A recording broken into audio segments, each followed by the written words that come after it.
চাঁপাইনবাবগঞ্জের চৌকা সীমান্তে রাস্তা এবং কাঁটাতারের বেড়া নির্মাণ কাজ বন্ধ রাখতে সম্মত হয়েছে ভারতীয় সীমান্তরক্ষী বাহিনী বিএসএফ। বুধবার দুপুরে কাঁটাতারের বেড়া নির্মাণকে কেন্দ্র করে উত্তেজনাকর পরিস্থিতি নিয়ে বিজিবির সঙ্গে তৃতীয় দফা পতাকা বৈঠকে এই সম্মতি জানিয়েছে বিএসএফ। বৈঠক শেষে চাঁপাইনবাবগঞ্জের ৫৯ বিজিবি ব্যাটালিয়নের অধিনায়ক লেফটেন্যান্ট কর্নেল গোলাম কিবরিয়া এই তথ্য নিশ্চিত করেছেন। এতে স্বস্তি ফিরেছে সীমান্ত এলাকার সাধারণ মানুষের মধ্যে।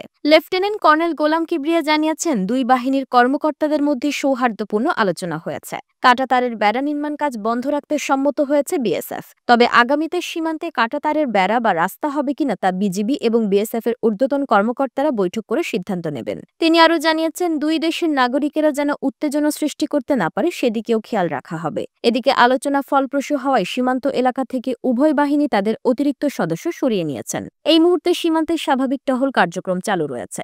এর আগে গত সোমবার সীমান্তের ভারতীয় অংশে নোম্যান্স ল্যান্ডের ১০০ গজ অভ্যন্তরে অবৈধভাবে আন্তর্জাতিক সীমান্ত আইন অমান্য করে আলোচনা ছাড়াই মাটি খনন এবং কাঁটাতারের বেড়া নির্মাণ শুরু করে বিএসএফ। এই নিয়ে প্রতিবাদ জানায় এবং বাধা দেয় বিজিবি। পরে ওই সীমান্তে দেখা দেয় উত্তেজনা। এক পর্যায়ে সীমান্তে অতিরিক্ত সদস্য মোতায়েন করে উভয় বাহিনী এবং দেশের সার্বভৌমত্ব রক্ষায় বিএসএফ এর অবৈধ কর্মকাণ্ডকে প্রতিহত করতে বিজিবির সঙ্গে অবস্থান নেয় স্থানীয়রা।